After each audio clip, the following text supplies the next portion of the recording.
Hey everyone, welcome back. I'm going to be reading chapter 27 today, and we're actually going to be catching up and seeing what's going to happen with the three. Will Clancy actually let them go, or is he going to try to influence Ruby into staying? And by influence, I mean using his powers, of course. But I do know that my last video, it kind of got cut off at the end. I do apologize for that. For some reason, my recording didn't record the full part of it. But I hope that you enjoyed the 3 chapters either way. And yeah, we are actually getting really close to the end. So let's get into it, shall we? Please hit that like button, and if you haven't already, please subscribe. I would greatly appreciate it. Now, grab your snacks, grab your drinks, and if you don't want to, just sit back and relax. Let's get into the darkest minds. Chapter 27. There was a single moment when no one moved at all. I recognized we were where we were now, that the area was lit up with flashlights and lanterns. I had seen it before on Clancy's computer screen. This is where, days before, the skip tracers had tried to slip through the camp's wire fences, and Hayes had taken care of them. Much like he seemed poised to take care of us now. The boys in front of us stood where the path met the silver wire marking East River's boundaries. Clancy was at the center, looking infinitely more pulled together than he had just a few hours ago.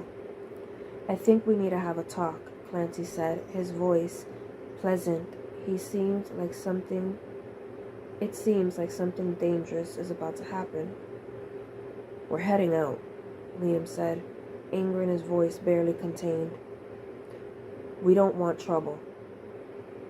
"You can't just go." Hayes pushed his way to the front of the group, looming at Clancy's side like a cannon, waiting to be aimed. "We have a system here, and you haven't earned your keep." The words had just left his mouth when we heard the sound of footsteps and voices crashing through the dried bush of the other, bigger trail behind them. Olivia appeared first, followed by Mike and 4 of the other kids Liam had been working alongside the past month. They reacted the exact way we had first, cringing from the light, then stopping short in shock. "What's going on?" Olivia demanded, cutting around the line of kids in black until she was standing right in front of Clancy. "Why didn't you radio me?" "Hayes and I have it under control." Clancy crossed his arms over his chest. "You should head back to your posts." "Not until you tell me what's happening." She whirled around to face us, taking in our bags. "Are you leaving?" "Lee," Mike said, making the connection at the same time. "What are you doing?" "It seems that Liam Stewart is staging another breakout," Clancy said, or at least was attempting to. "Looks like it'll be just as successful as the last." "Go to hell," I cut in, grabbing Liam's arm before he could have a go at Clancy. He was shaking with anger, but we were outnumbered. Didn't he see that? "Ruby," Clancy said quietly, with all the familiarity of the kid I had thought was my friend. "Come on, can we at least talk about things? Let's talk this through." "Yes," a voice whispered in my ear. "Wouldn't that be for the best?" The tightly wound anger in my chest began to unravel, slowly at first, then in a strange cool rush. My fingers slid from Liam's. All of a sudden, it didn't seem like talking was the best option. Oop, I apologize. That was my alarm for my medicine.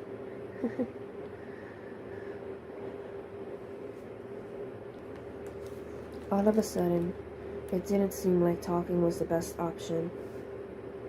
The only option. I'm sorry, it seemed like talking was the best option. The only option.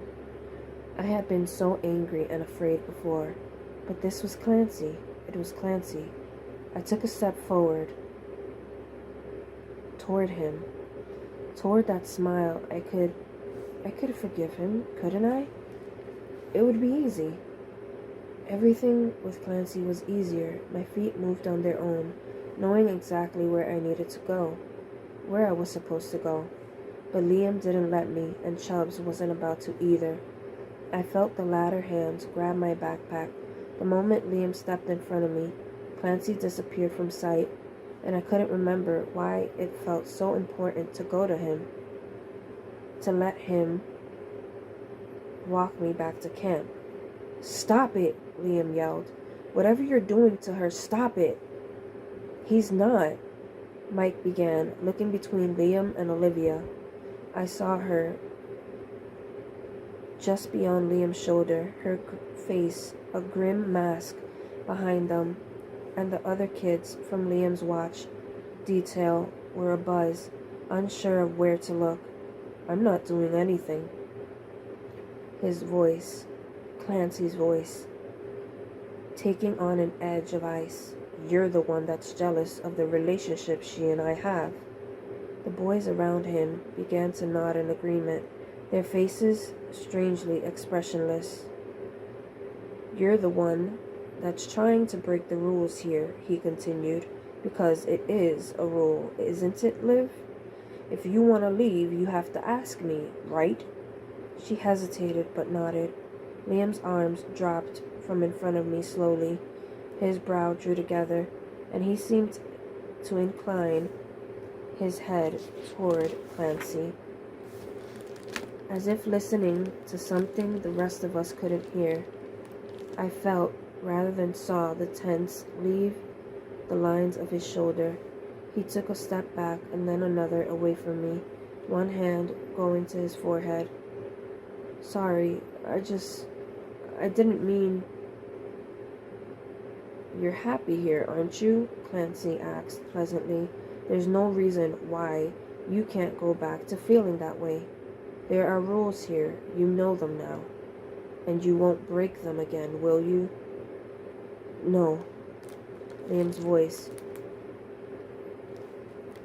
His voice was hard, hoarse. He was staring at me, but his eyes had taken on a milky quality that I recognized at once, and so apparently did Chubbs.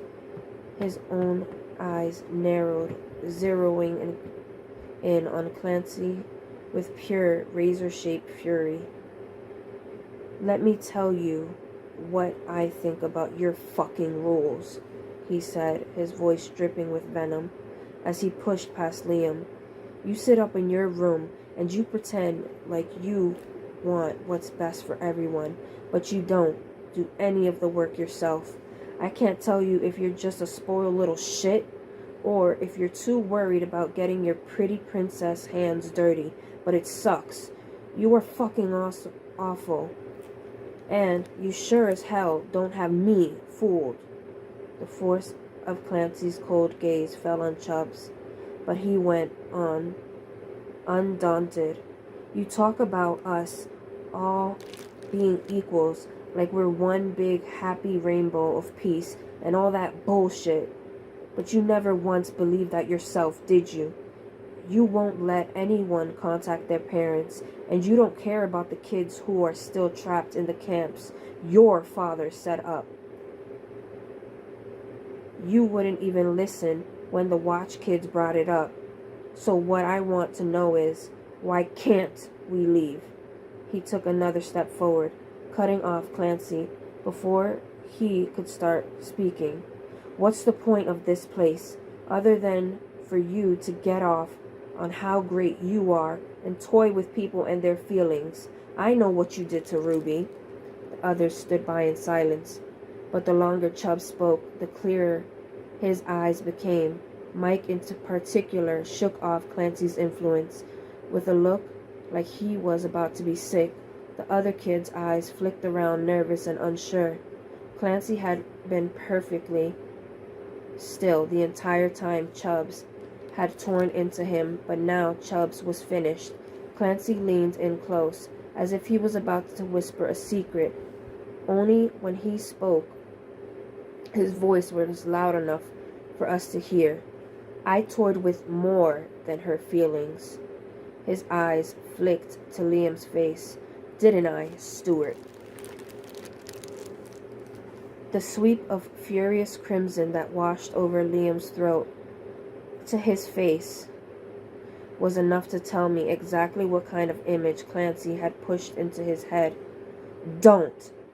I screamed, but it was too late for that. What happened next passed so fast that half of the people gathered there must have missed it.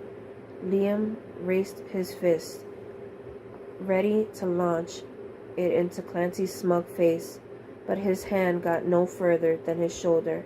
Every part of him, every muscle, every joint, every sinew went bored straight, like he had received a great electric jolt. He froze, and a breath later, he was on the ground, and Hayes' fist was slamming into his face. "Stop!" I begged, ripping free of Chubb's grip. I knew what Clancy had done to him, and why he couldn't even raise a hand to protect his face. I saw a spray of blood hit the dirt, and it was more than I could take. It was more than any of us could take. "Clance," I heard Olivia say, "that's enough. You made your point. Hayes, you'll kill him." Again and again, on whatever surface of skin he could find, Hayes drove his fists into Liam. He pounded out his fury. The blows didn't stop until Clancy put a hand on his shoulder, and even then Hayes made sure to get one last punch in the face. He heaved Liam up by the front of his shirt, and when Clancy nodded to him, Hayes slammed Liam back against the ground and stood up, leaving a limp mess of raw skin face down to the dirt. The moment the two of them were out of sight, Chubbs and I both lurched forward, pushing through the circle of kids and close around Liam. We got maybe 2 steps before Mike blocked us from going any further. "Don't," he said. "You'll make it worse." "What are they going to do to him?" "Go back to your cabin," he told us. "We'll take care of him." "No," I said. "We're not leaving without him." Mike rounded me. "I don't know what the hell you said to him or made him think, but Lee was happy here. This is exactly what he needed. And you screwed him over. Don't you dare," Chubb snapped. "Don't you dare blame her for this. Your head is so up the slip kid's ass, you can't see anything that's going on around you." Mike bared his teeth. "We all put up with you at Caldona because Liam asked us to, but I don't have to do that here. Whatever. Do you think I care about that? Only thing I care about is that what's going to happen to Lee. You know, the one that put everything on the line to get us out in the first place." His words had the desired effect. Mike paled in the darkness. "You have your stupid slip kid, but don't expect us to let you keep Lee." We threw ourselves forward again, trying to claw our way through to reach him. A pair of arms wrapped around my chest, another around my legs, and it didn't matter how hard or loud we were screaming. The kids dragged us away from Liam all the same. Chubbs and I sat on Liam's bunk, not speaking, not moving, not doing anything, but watching the cabin door.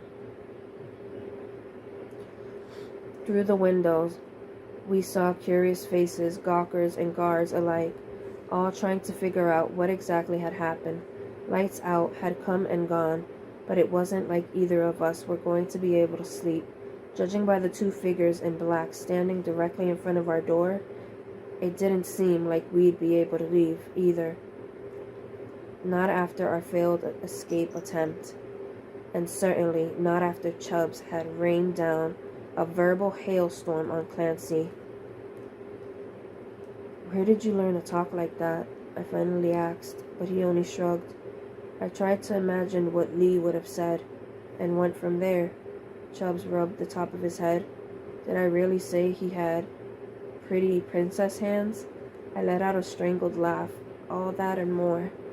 The seconds ticked by at half the speed of my thoughts. Why weren't you affected? I wondered out loud. Did he try it on you? He tried. I definitely felt it. Little did he know. Chubbs tapped his forehead. Steel trap. Nothing gets in or out.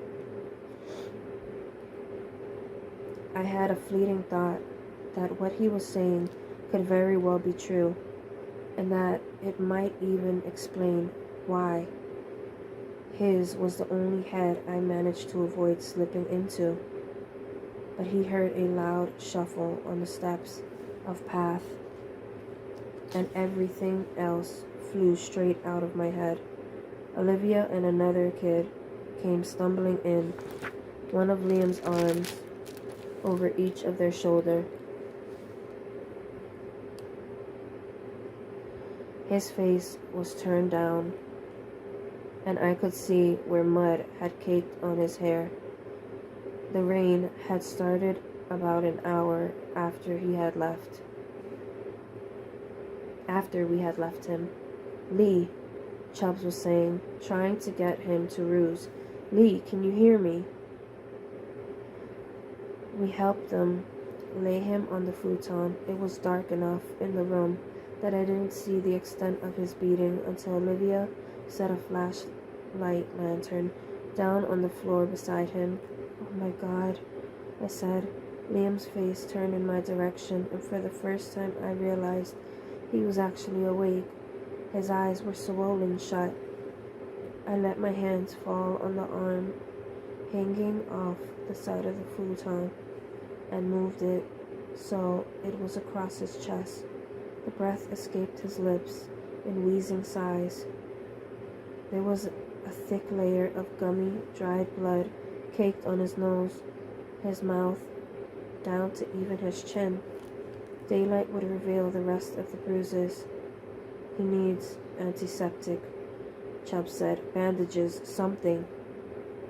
If you two come with me, Olivia replied, I'll walk you to the supply room. No one will be out to bother us. I'm not going to leave him, I said, still crouched beside Liam on my knees. It's all right. I barely felt Chubb's hand on my shoulder as he brushed by. The screen door creaked open and shut behind us. I waited until I heard the shuffling footsteps of the other kids follow him out before I looked back at Liam's face. I moved my fingers, featherlight across his face, as gentle as I could. When I came to his nose, he let out a sharp hiss, but he didn't try to twist away until I brushed his swollen, split lip. I don't know if I had ever cried as much as I had in the past month. I had never been like the other girls in my cabin at Thurman, who cried every night and then again every morning. When I realized their nightmare had been so real, I wasn't even a crier as a kid, but there was no way to hold them back now. Do I look as pretty as I feel? His words were slurred. I tried to get him to open his mouth, to make sure all of his teeth were still there, but his jaw was too tender for me to touch. I leaned forward to press my lips against where his hands had been. Don't. he said, one eye just barely cracked open. Not unless you mean it. You shouldn't have gone after him.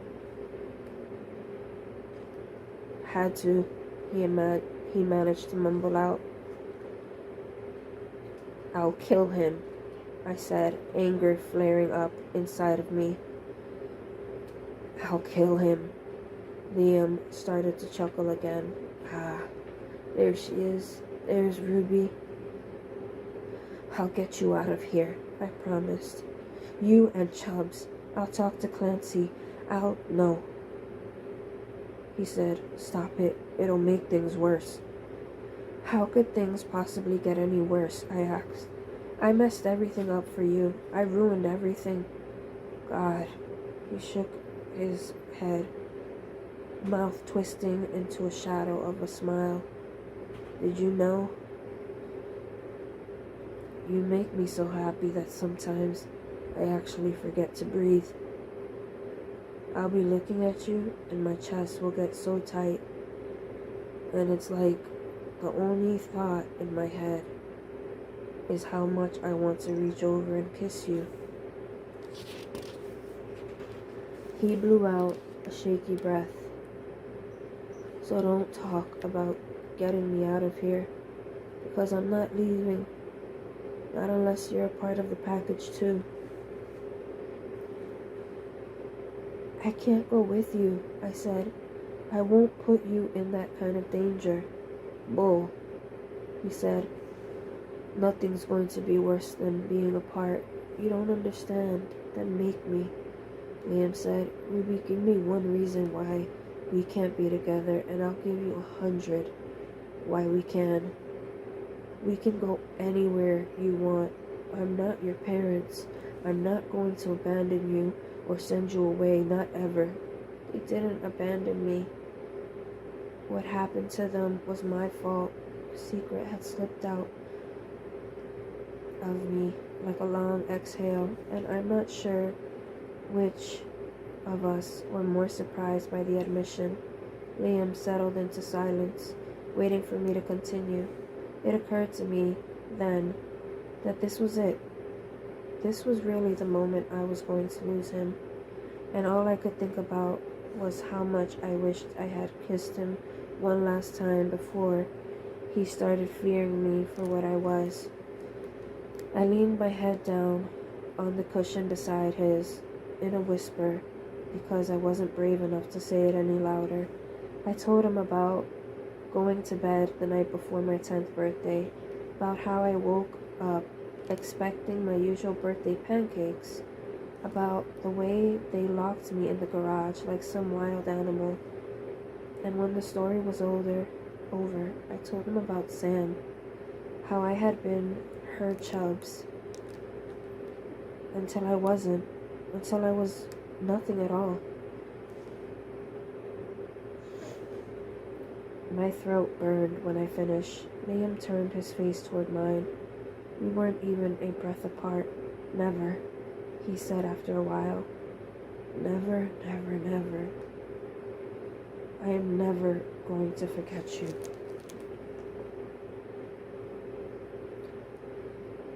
You won't have a choice, I said. Clancy said I won't ever be able to control it. Well, I think he's full of it, Liam said. Listen, when I saw you in the woods, when I kissed you, right, that really happened, didn't it? What that asshole did, that happened to you. He kept you there frozen like he did to me. Yes, but also no, because a small part of me wanted Clancy to do it, or had he only made me want him. Played my emotions with a single touch. I nodded, finally, my insides still squirming with revulsion at the memory of his skin against mine. Come here, Liam said softly. I felt his fingers lightly run along the crown of my head, feather soft as they came down up to my cheek. When I lifted my face, He met me halfway and kissed me. I was careful not to touch his face, only his shoulder and arm. When he pulled back, I seemed to follow, my lips searching for his. "You want to be with me, right?" he whispered. "Then be with me. We'll figure it out, if nothing else. I trust you. You can look inside my head, and that's all you'll see." His warm breath spread over my cheek like another kiss. Mike worked it out. He's going to try and find a way to sneak us out. And then, you, me, and Chubbs. We're going to hit the road. We're going to find Jack's father. We're going to find a way for Chubbs to reach his parents. And then, we're going to talk about what we want to do. I leaned over and pressed a kiss on its forehead. "You really don't hate me?" I breathed out. "You're not scared? Not even a little?"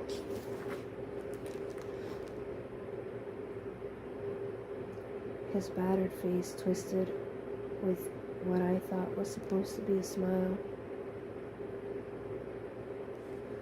"I'm scared to death of you, but for a completely different reason. I'm a monster. You know I'm one of the dangerous ones." "No, you aren't," he promised. "You're one of us." Chapter 28. Chubbs returned a few minutes later after Liam faded into a restless sleep. He stirred again when we began cleaning the cuts and gouges on his face, reaching for my hand at the first touch of stinging antiseptic. When I felt his grip began to relax and saw his eyelids flutter open again, I finally released the breath I was holding.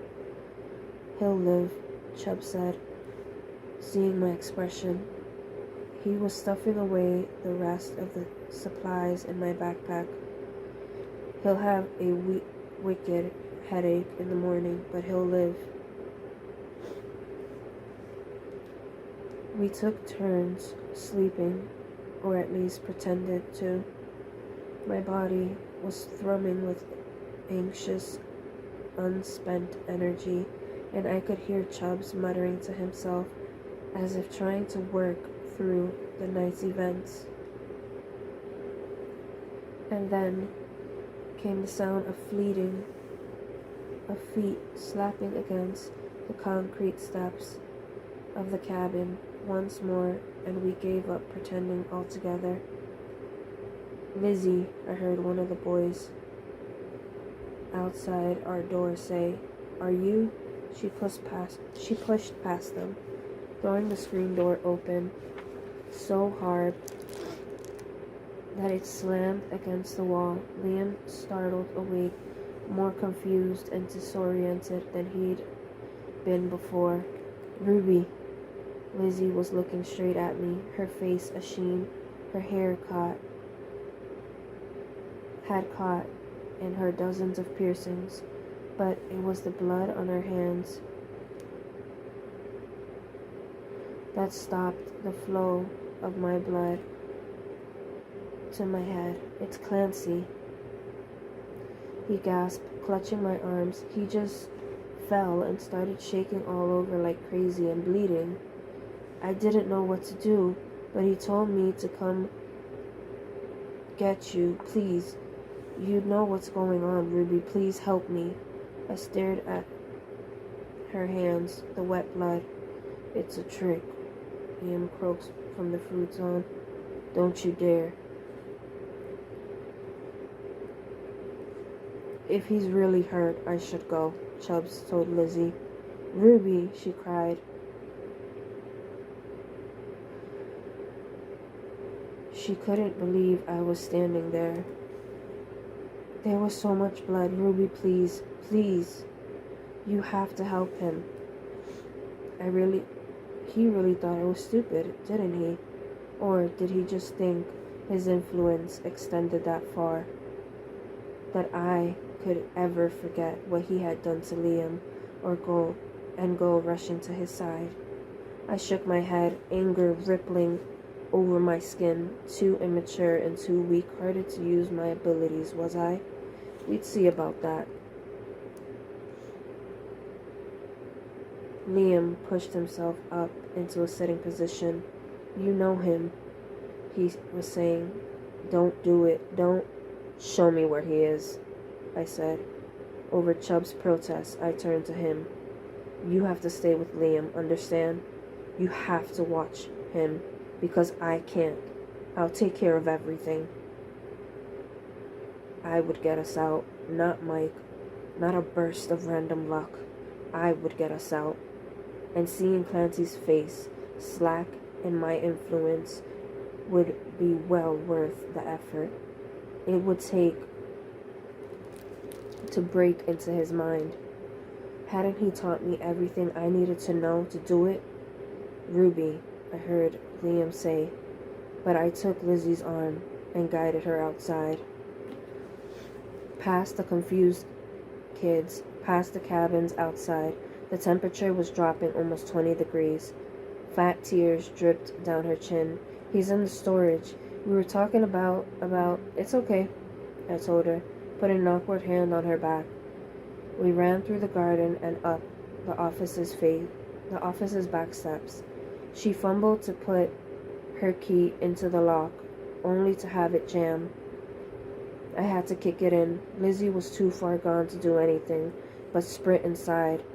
The hall and kitchen were empty. The whole building smelled like garlic and tomato sauce. Everyone must have been out setting up for dinner. Everyone except Clancy, who stood in the middle of the storage room, leaning against a shelf of macaroni boxes.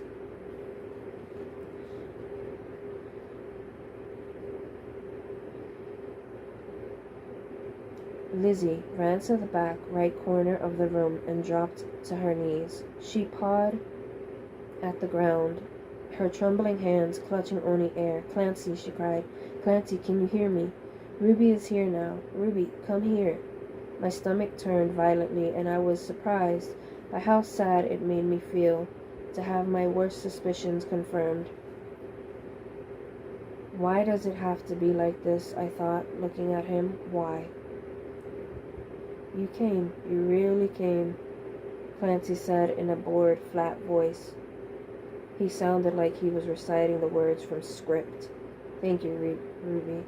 I appreciate your help in my hour of need. Why are you just standing there? Help him. You're sick, I said, shaking my head. Clancy came toward me, but I moved in the opposite end of the room, where Lizzie had her face buried in the ground. Stop it, I'm here. There's no reason to keep torturing her. I'm not torturing her, Clancy said. I'm just playing around. And then, as to prove his point, he barked, Liz, shut up. She stopped mid-gasp. A trickle of blood escaped her lip from where she had bitten it. I took her hands, turning them over. The blood was coming from her, from 2 neat cuts across her palm. What do you even want? I asked, whirling around. I've told you everything. And what I didn't say, you went ahead and saw. It was only then I noticed what Clancy was wearing. Nice pressed black slacks, a white button-down shirt without so much as a speck of dust on it, a red tie trailing down over his stomach in the exact same way the blood was dripping down Lizzie's chin. I'm just keeping you in here for a little while, he said. Then we can go. And where exactly are we going? My eyes fixed on the shelf behind his head, the one full of metal spoons and mixing bowls. Anywhere you want, he said. Isn't that what that blue promised you? I tried to stay calm, but the way he spat the word out blew, ranked my already frayed nerves. I don't know if Lizzie sensed the sharp change in my mood, but Clancy did. He was smiling, the perfect gray smile, the same one that had followed me across Thurman's ground. Good, I thought. Let him think I'm helpless. Let him think that there was no real threat from me. Not until he was flat down on the ground, unable to even remember his own name. Do you have a better offer? I asked. What if I did? I find that hard to believe, I said, inching closer, trying to distract him, considering you care so little about me. If this situation had been reversed, you wouldn't have come running, would you? He shrugged. I would have come. I just would have walked. Please let Lizzie go, I said. It scared me the way she was acting, like a little kid. What was it about being an orange that turned people into such monsters? Why? If she stays, she won't think about trying anything. Because it means her getting hurt, or worse. He said it so casually that I actually thought he was kidding. How can you be sure? I hoped my voice sounded stronger than it felt in my throat. I don't know her that well. I've seen your memories. You're what shrinks call overly empathetic. You won't do anything if it means hurting others, not intentionally at least. He said it with the utmost confidence, which made the shock on his face when I lunged at him that much sweeter. For once, he hadn't predicted my response, hadn't pulled me under his sway. I slashed across his face, heard him grunt as my nails bit into his cheek. The connection was instant and powerful. It seemed that some part of what he had said was true after all. I needed to want to use my abilities. I had to want to have control over them, and God did I want to. I wanted to tear his brain to shreds. The images that churned up from the dark waters of his head were so unlike what I had seen before. Instead of bright glares and sharp, controlled edges, there was sketches in what kind of watery charcoal, unfocused, fuzzy. I saw faces, bloated and distorted, rise up from the murky surface. His mind had gone limp. I felt like he could reach both hands and reshape him. I felt like I could reach both hands up and reshape him. Let her go, I said. My grip on his throat tightened. I threw the image of him sending Lizzie away. A moment later, he was mumbling out the words, Lizzie, go outside. She bolted for the door, and I felt a thrill run through me. He was shaking under my hands, his eyelids blinking, but I held on to him. Now, I said, now you're going to let us go too. But even as the words left my mouth, I felt unraveling. I gripped harder and my fingers digging into his skin. Not yet, I begged. Not yet. I need to. I need to. As quickly as I had slipped in, I was thrown out, and that damn white curtain swept between us. I tried to throw myself at Clancy again, but Clancy lashed out to snatch my wrist, and I felt every muscle in my body thicken to stone. Nice try. Clancy let me fall to the ground like a board, and actually stepped over me to examine his scratched cheek. Didn't even draw blood. I couldn't even move my jaw to tell him off. Good to see my lessons were some benefits to you, Clancy snarled, raking a hand through his disheveled hair. He turned back to face the shelves, hiding his face, but I saw his hands clench at his side, bunching up the fabric of his pants. I hadn't ruined him, but I had rattled him. I like to see my students applying themselves, but don't mistake a few weeks of practice for years of it. I focused on trying to untangle whatever mental block he had thrown on me. I started with my toes, imagining them moving one by one, and nothing. Maybe I could erase memories, but he could turn people into living stone. The first scream came only a second after I heard the first whirring engines. An unnatural wind stirred up the trees outside. The branches scratched the side of the building, insistent, as if to get out our attention. I saw Clancy cringe at the high-pitched shriek of sirens too, but he straightened himself up from his core. His face was lit with eagerness, and that's what frightened me the most. That's it then. They're finally here. I couldn't squeeze my eyes shut. The air was burning them, and then the air itself was burning. The telltale smell of smoke filtered in through the open windows. Gunfire, more screaming, more struggling. I imagined myself moving on my feet and running for the door to the others to safety, but I got no further than a blink. But that was something. I could work with that. You're okay, Clancy told me. He sat down next to me, on his feet, began to tap out a rhythm against a stool. I won't let anything happen to you. The blood roared in my ears.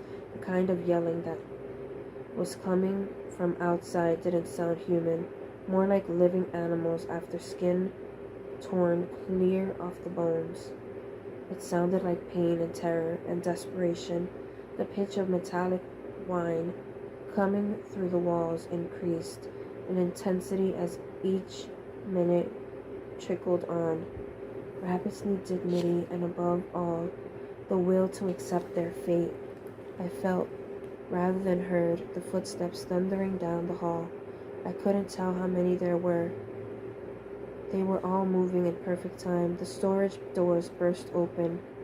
I had never been so grateful in my life as I was that I was looking at his face when the PSF barged in. The anticipation there gave way, blank incomprehension, and then to pure unadulterated rage. Whatever Clancy had been expecting, it wasn't two PSI Special Force soldiers. He didn't even have to touch them. Shut up, Clancy hissed, throwing a hand in our direction. Get out. Tell your superior that there was no one here. The man in front, his body hidden under layers of fabric and body armor, held a glove hand against his device on the ear and said in a monotone voice, building clear, the signal he gave to the other two was simply mechanical wave as they jogged out of the room. I realized that they were the ones that had been letting off the smoke, that the fires had started with them. Damn it. God damn it. Clancy was shaking his head. A fist flew out and smashed it into a nearby shelf, its impact drowned out by the rattle of gunfire. Where are my reds? Why didn't he send them? He brought a bruised knuckle to his lip and began to suck on it, pacing the short length of the room. His breath came out in short bursts, and seemed to reflect the rapid turning of his thoughts. My reds. The way he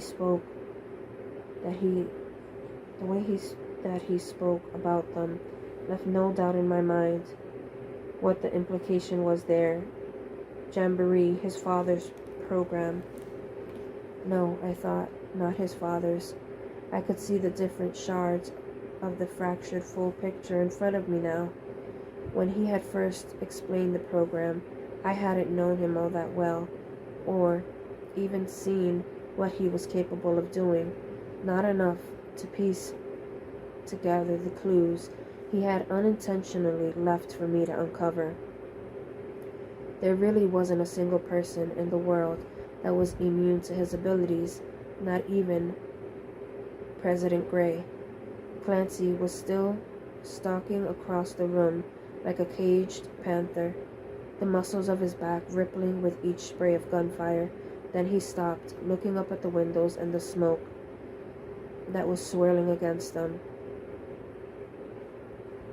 "Who told you, you bastard?"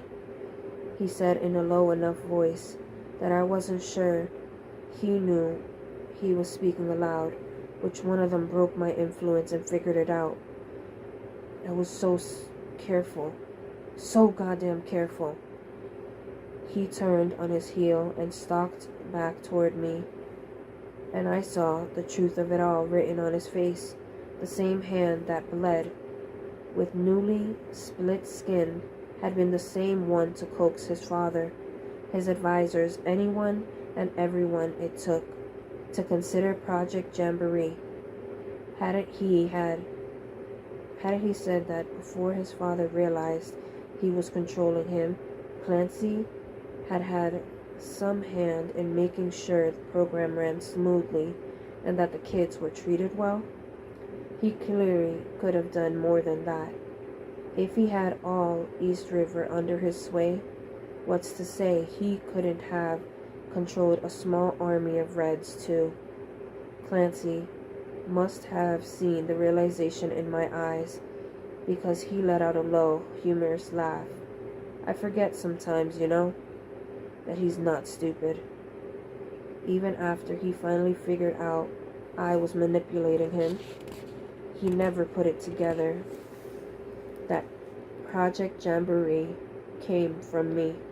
I made sure of it after I escaped.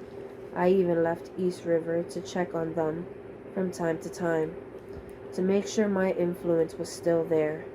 I timed the leak of East River's location perfectly with the end of their training program.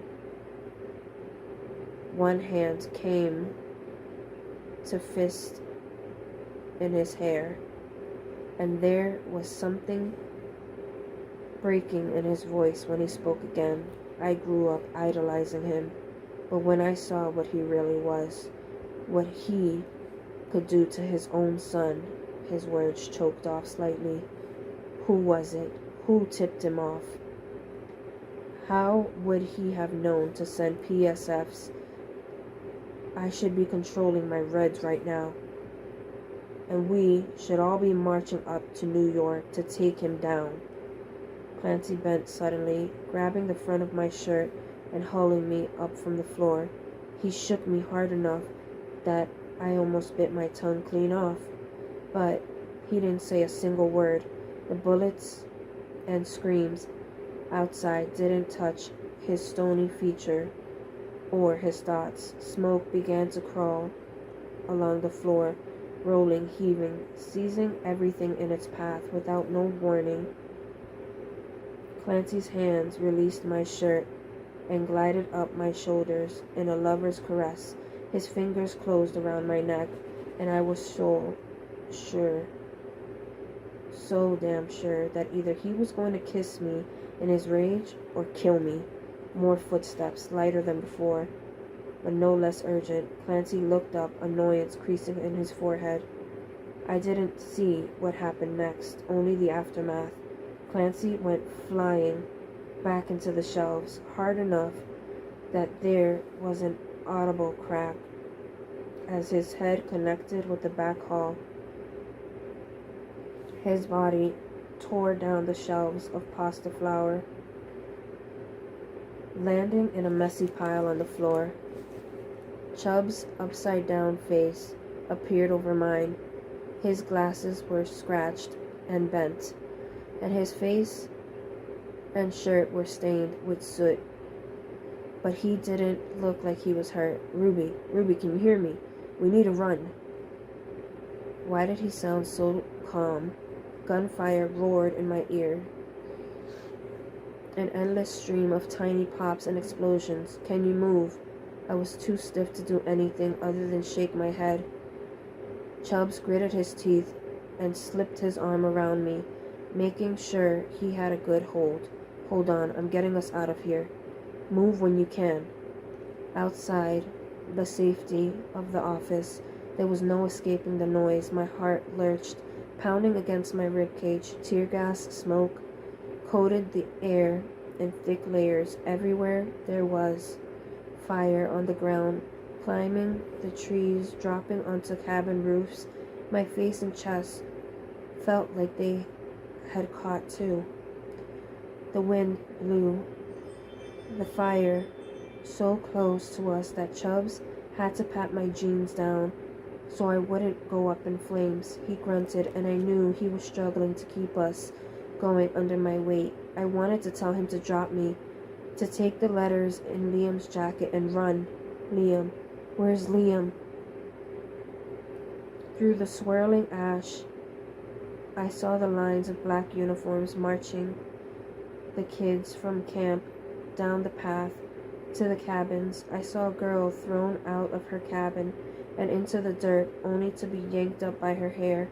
2 kids I recognized from the camp's security detail raised their guns at the PSFs, who blew them away in a cloud of fire. Stop where you are.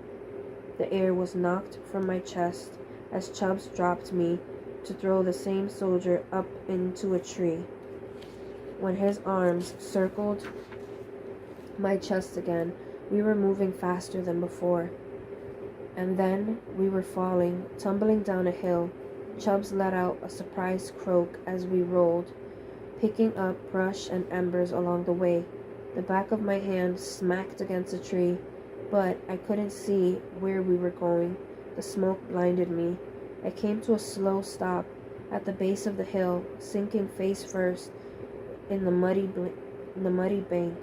My hands and legs convulsed as the feeling began to return to them. I felt my hands on the back of my jacket. Chubbs dragged me on my back, choking and coughing. We're going to die. We are going to die. We're going to die. Rabbits need to accept their fate. Rabbits need dignity, and above all, to win. Above all, the will to accept their fate, their fate, their fate, their fate. The water was freezing and swallowed me whole. Shock cut straight through my limbs, waking them up with a snap. I struggled against the water, flapping my arms to break the surface. The orange-stained sky was waiting as I broke into the night, coughing up water and poisoned air. Chubbs found me again. One hand clung to a wood post. The other reached out for me. The dock, I thought. Our dock. I kicked toward him and let Chubbs draw me under the cover of the old wood. The helicopters flying overhead beat the lake into a frenzy, the waves and pattern. I could barely keep my head above the cold water, but I was alert enough to see searchlights from above dancing over the lake's surface. I kept one arm around Chubb's shoulder, and I used my free hand to reach up and grab hold of the dock's slick support. He did the same and waited until the sound of boots and guns had cleared from overhead before whispering, "Oh my God." I moved my arms to draw us close together. I hugged him so hard as my muscles could. We didn't dare to speak, but I felt him shake his head. He knew what I was trying to say. I knew what he wanted to ask, and neither of us could find the words to choke out amid the smoke and screams. And that will be the end of chapter 28. No, I'm just playing. I'm not going to do that to you guys. We're going to read chapter 29 now. My legs were half frozen when we were finally brave enough to move. It had been silent for some time, since the sun began to warm the sky. The helicopters disappeared first, then the sound of gunfire.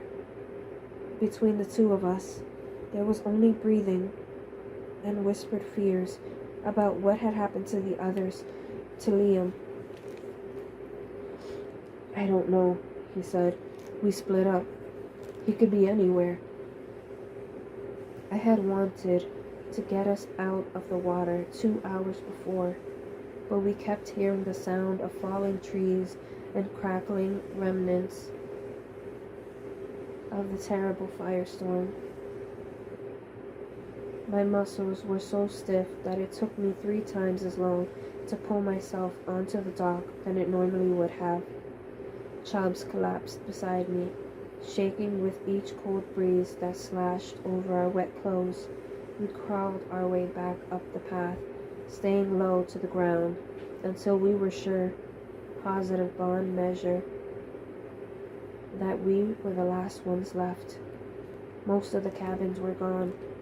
Piles of charred wood and stone. A few still stood, burning out of the hollow or missing their roofs. Ash flew around us like snow, collecting on our hair and sticking to our wet clothes. "We should go to the office," I said. "Get inside. We can gather up supplies."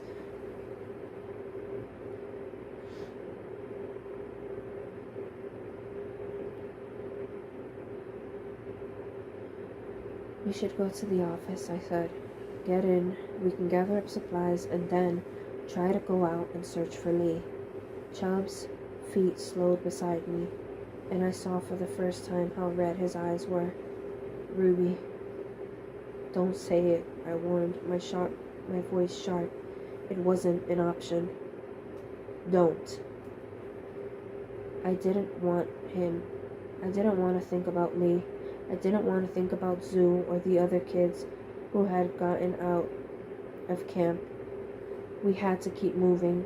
If I stopped now, I knew I would never be able to start again. The front rooms were clear. The boxes and tubs had been removed. I forced Chubbs to walk behind me when I slipped into the storage room, but it was empty. Maybe they got him, Chubbs said, rubbing his head. I grimaced. When have we ever been that lucky? Upstairs, the bedroom was perfect. Before he left, Clancy made his bed, put away the stacks of paper boxes. It appeared dusted. I ripped the white curtains back, joining 2 halves of the room, while Chubbs fussed with the TV, clicking the power button on and off. They cut the electricity, he said. "Wanna bet they cut the water too?" I collapsed down in Clancy's office chair and pressed my face against the dark wood. Chubbs tried to peel Liam's wet jacket off my shoulders, but I wouldn't let him. "Thank you for coming to find me," I said, closing my eyes.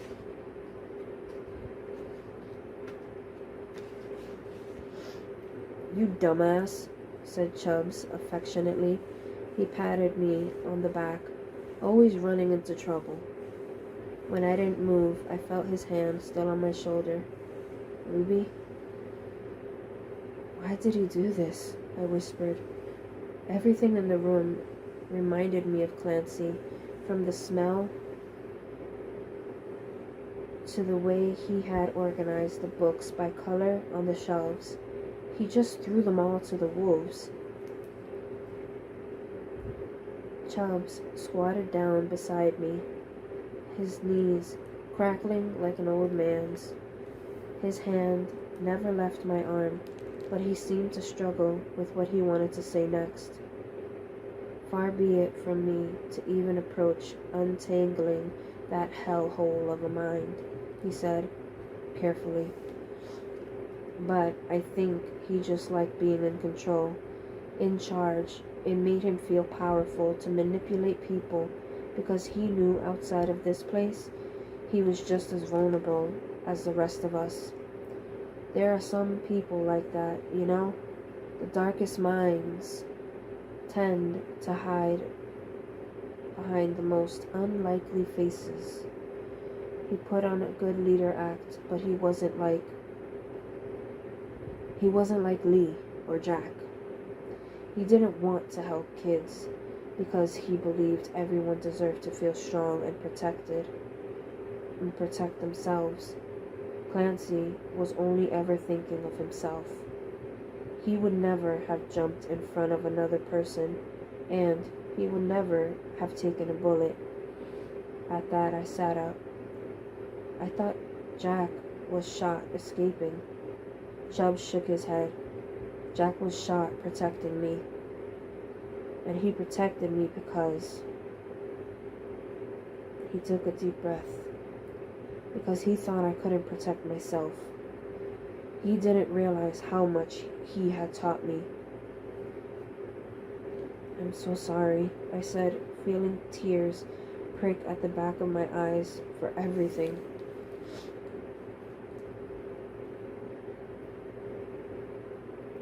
Me too, he said after a minute, and I didn't realize to look back to know he was crying too. The laptop was stored in the top drawer of his desk, the note taped to the top of it, glaring yellow. Ruby, I lied before. I would have run. CG.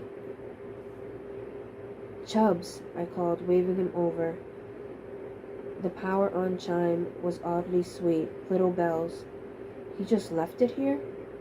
Chubbs asked, tapping his finger against the desk. Is the wireless card still here? It was, but Clancy had taken care to wipe everything else from the computer. Only the icon for the internet was left, sitting in the middle of the screen. Why does the clock in the corner say 15? Chubbs asked. Sitting down in the chair, I leaned over to see what he was pointing at. The battery life. He only left 15 minutes. That asshole. Chubb shook his head. It's better than nothing. As long as the connection holds, we can use it to try to figure out a way out of here. We can even look up Jack's father's new address and post to your parents, I said, feeling a frail wave of happiness through me. It's okay. I'd rather use these 14 minutes to find Jack's dad, he said. I might even be able to pull a call through to him if the computer has a microphone. He didn't dare try to call his own parents. Seriously? I began. It'll take you 2 seconds to post a message. Do you remember it? Enough to make it work, he said.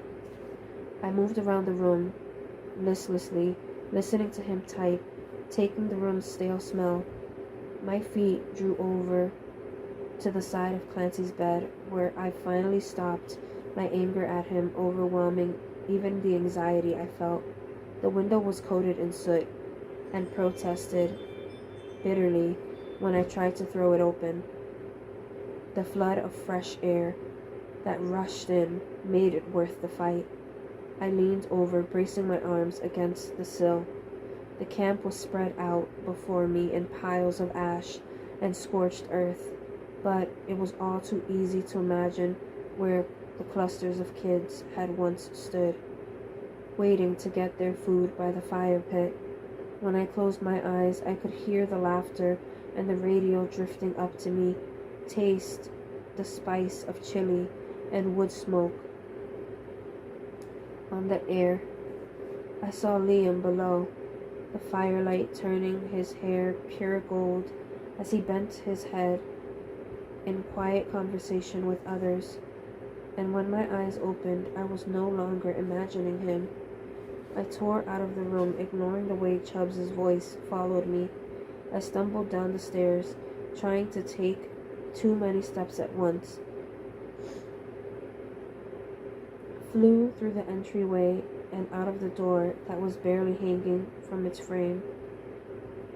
He was down the trail, back toward the cabins, struggling to get around the maze of fallen trees and buildings. His battered face was twice with grief and fear, and he could barely limp through the wreckage. Lee! The word exploded out of me. He dropped the charred wood from his hands and struggled over the tree, blindly fighting his way through its leaves and branches, seeing me, believing and not believing it all at once. Oh my God! I threw my arms around his neck and nearly took us both down. Thank you, he whispered. Thank you, thank you. And then he was kissing my face, every inch of it he could find, wiping away the tears and soot, chanting my name. Liam wasn't the only one who escaped, but he was the only one who came back. He had relived the night for us as we sat in Clancy's office, eating what food was left in the supply room. Chubbs had the laptop at his side, checking every few minutes for a message from his parents or rechecking the address he had found for Jack's dad. When the fighting had broken out, it was enough of a surprise that most of the watch kids couldn't get to the cabins from the outer gates in time to make a real difference. The ones who were off duty came to our cabin and forced him. Carried me, it's more like it, Liam said, bitterly away, running for one of those hidden trails that had been marked for this exact purpose. They moved until morning, not stopping until they reached that same stretch of highway that they had picked us up on. There were maybe 20 of us at most, he said, gripping my hand, all in bad shape. Liv and Mike found a working car and piled the ones that were scary, bad, into the back to go find a hospital, but what about the rest of them? I asked. They split. Liam rubbed at his eye and winced. The skin there was still tender, blooming to black. And why didn't you? Chubbs demanded. What the hell is the matter with you? That you'd come back here, knowing that there could still be PSFs. Liam only snorted. You think that mattered to me? For a second, when there was a chance that you two were still here? We didn't have time to waste. We all knew the PSFs well enough to know that there was a chance they would double check and come back and check for any survivors. The two of them went to work immediately in the supply closet, trying to figure out how much food we could carry with us. I tried to be useful too, but I could only feel my attention drifting upstairs to Clancy's desk. I finally gave into my restlessness and left the two of them locked in an argument over canned food. I made my way back upstairs, patting the inside pocket of Liam's jacket to make sure Jack's and Chubb's still damp letters were there. There were 2 minutes left on the laptop's battery. The power icon was flashing, warning that reserves were low. The screen dimmed, and the lights in the keyboard switched off. I typed as fast as I could, searching the online white pages for Ruby Ann Daly, Virginia Beach. No results. I tried again, just with her name, no location. A listing did pop up, but it was for Salem. I hadn't lived there in close to a decade, but I recognized my parents' address when I saw it. A minute and 15 seconds. I looked in the website history for the site Chubbs had talked about, the one that let you make calls, and typed in the phone number. I lost 2 seconds with each ring. I don't think I wanted to talk to her as much as to hear her speak. Going to her wasn't an option for me anymore. There were more important things to take care of, but I needed to know that she was still out there, that there was one more person in the world who remembered me. It clicked, my heart jumped up in my throat, my fingers curling against the desk, my mother's voice. Hello, you've reached the resident of Jacob, Susan, and Ruby Daly. I don't know why I started to cry then. Maybe I was exhausted. Maybe I was tired of how hard everything had become. I was happy that the three of them were together, that Mom and Dad had fixed their relationship and replaced one Ruby with another. The thing I'd realized most over the past few days was how important it was for us to take care of one another and stick together. And they were taking good care of each other. Good. But it didn't mean that I wasn't going to close my eyes and pretend, if only for a few minutes, that I was the Ruby who still lived on Millwood Drive. And with that, we will tune in next time and finish this whole book. I hope that you enjoyed these chapters, and I'm going to leave it at that. This is Ruby signing off. Till next time.